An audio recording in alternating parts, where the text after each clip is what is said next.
L'Évangile de Jean chapitre 6. Après cela, Jésus s'en alla de l'autre côté de la mer de Galilée, de Tibériade. Une grande foule le suivait, parce qu'elle voyait les miracles qu'il opérait sur les malades. Jésus monta sur la montagne, et là, il s'assit avec ses disciples. Or, la Pâque était proche, la fête des Juifs. Ayant levé les yeux, et voyant qu'une grande foule venait à lui, Jésus dit à Philippe, « Où achèterons-nous des pains pour que ces gens aient à manger? » Il disait cela pour l'éprouver, car il savait ce qu'il allait faire. Philippe lui répondit, « Les pains qu'on aurait pour 200 deniers ne suffiraient pas pour que chacun en reçût un peu. » Un de ses disciples, André, frère de Simon-Pierre, lui dit, « Il y a ici un jeune garçon qui a 5 pains d'orge et 2 poissons. Mais qu'est-ce que cela pour tant de gens? » Jésus lui dit, « Faites-les asseoir. » Il y avait dans ce lieu beaucoup d'herbes. Ils s'assirent donc au nombre d'environ 5000 hommes. Jésus prit les pains, rendit grâce et les distribua à ceux qui étaient assis. Il leur donna de même des poissons, autant qu'ils en voulurent. Lorsqu'ils furent rassasiés, il dit à ses disciples, « Ramassez les morceaux qui restent, afin que rien ne se perde. » Ils les ramassèrent donc, et ils remplirent 12 paniers, avec les morceaux qui restèrent des 5 pains d'orge, après que tous eurent mangé. Ces gens, ayant vu le miracle que Jésus avait fait, disaient, « Celui-ci est vraiment le prophète qui doit venir dans le monde. » Et Jésus, sachant qu'il allait venir l'enlever pour le faire roi, se retira de nouveau sur la montagne, lui seul. Quand le soir fut venu, ses disciples descendirent au bord de la mer. Étant montés dans une barque, ils traversèrent la mer pour se rendre à Capernaum. Il faisait déjà nuit, et Jésus ne les avait pas encore rejoints. Il soufflait un grand vent, et la mer était agitée. Après avoir ramené environ 25 ou 30 stades, ils virent Jésus marchant sur la mer et s'approchant de la barque, et ils eurent peur. Mais Jésus leur dit, « C'est moi, n'ayez pas peur. » Ils voulaient donc le prendre dans la barque, et aussitôt la barque aborda au lieu où ils allaient. La foule qui était restée de l'autre côté de la mer avait remarqué qu'il ne se trouvait là qu'une seule barque, et que Jésus n'était pas monté dans cette barque avec ses disciples, mais qu'il était parti seul. Le lendemain, comme d'autres barques étaient arrivées de Tibériade, près du lieu où ils avaient mangé le pain, après que le Seigneur eut rendu grâce, les gens de la foule, ayant vu que ni Jésus ni ses disciples n'étaient là, montèrent eux-mêmes dans ces barques et allèrent à Capernaum à la recherche de Jésus.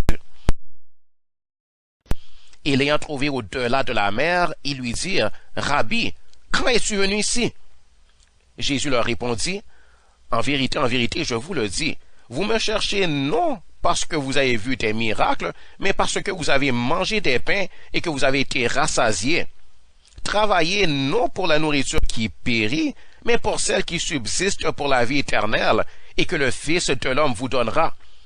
Car c'est lui que le Père, que Dieu a marqué de son sceau. » Ils lui dirent, « Que devons-nous faire pour faire les œuvres de Dieu? » Jésus leur répondit, « L'œuvre de Dieu, c'est que vous croyez en celui qui l'a envoyé. » « Quel miracle fais-tu donc, lui dirent-ils, afin que nous le voyions et que nous croyions en toi?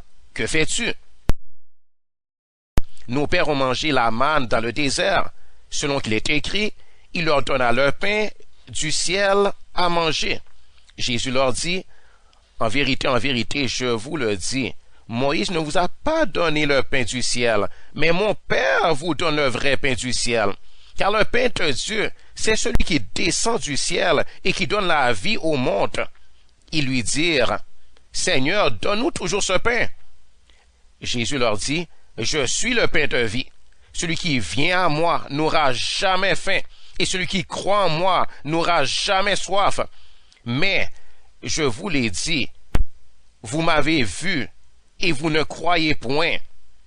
Tous ceux que le Père me donne viendront à moi, et je ne mettrai pas dehors celui qui vient à moi. Car je suis descendu du ciel pour faire non ma volonté, mais la volonté de celui qui m'a envoyé. Or, la volonté de celui qui m'a envoyé, c'est que je ne perde rien de tout ce qu'il m'a donné, mais je le ressuscite au dernier jour. La volonté de mon Père, c'est que quiconque voit le Fils et croit en lui ait la vie éternelle, et je le ressusciterai au dernier jour. Les Juifs murmuraient à ce sujet, parce qu'il avait dit, « Je suis le pain qui est descendu du ciel. » Et ils disaient, « N'est-ce pas là Jésus, le fils de Joseph, celui dont nous connaissons le Père et la Mère? Comment donc dit-il, « Je suis descendu du ciel » ?» Jésus leur répondit, « Ne murmurez pas entre vous. Nul ne peut venir à moi si le Père qui m'a envoyé ne l'attire, et je le ressusciterai au dernier jour. » Il est écrit dans les prophètes, ils seront tous enseignés de Dieu. Ainsi quiconque a entendu le Père et a reçu son enseignement vient à moi. C'est que nul n'a vu le Père, sinon celui qui vient de Dieu. Celui-là a vu le Père. En vérité, je vous le dis, celui qui croit en moi a la vie éternelle. Je suis le pain de vie.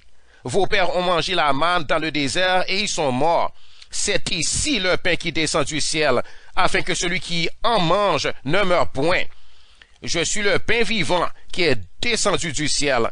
Si quelqu'un mange de ce pain, il vivra éternellement. Et le pain que je donnerai, c'est ma chair, que je donnerai pour la vie du monde. Là-dessus, les Juifs disputaient entre eux, disant, « Comment peut-il nous donner sa chair à manger? » Jésus leur dit, « En vérité, je vous le dis, si vous ne mangez la chair du Fils de l'homme, et si vous ne buvez son sang, vous n'avez point la vie en vous-même. Celui qui mange ma chair et qui boit mon sang a la vie éternelle, et je le ressusciterai au dernier jour. Car ma chair est vraiment une nourriture, et mon sang est vraiment un breuvage. Celui qui mange ma chair et qui boit mon sang demeure en moi, et je demeure en lui. Comme le Père qui est vivant m'a envoyé, et que je vis par le Père, ainsi celui qui me mange vivra par moi. C'est ici le pain qui est descendu du ciel. Il n'en est pas comme de vos pères qui ont mangé la manne et qui sont morts. Celui qui mange ce pain vivra éternellement. » Jésus dit ces choses dans la synagogue, enseignant à Capernaum. L'Évangile de Jean chapitre 6. Plusieurs de ses disciples, après l'avoir entendu dire, « Cette parole est dure, qui peut l'écouter? » Jésus, sachant lui-même que ses disciples murmuraient à ce sujet, leur dit, « Cela vous scandalise-t-il? Et si vous voyez le Fils de l'homme monter où il était auparavant? C'est l'Esprit qui vivifie.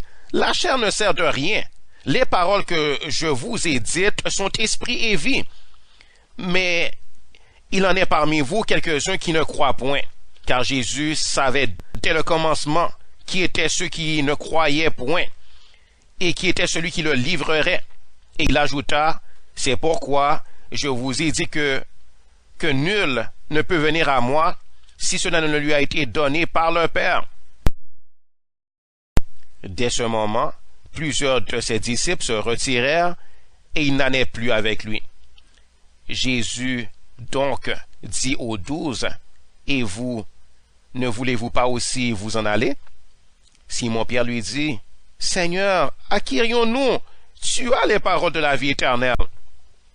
Et nous avons cru et nous avons connu que tu es le Christ, le Saint de Dieu. » Jésus leur répondit, « N'est-ce pas moi qui vous ai choisi, vous, les 12? Et l'un de vous est un démon. » Il parlait de Judas Iscariote, fils de Simon, car c'était lui qui devait le livrer, lui, l'un des 12.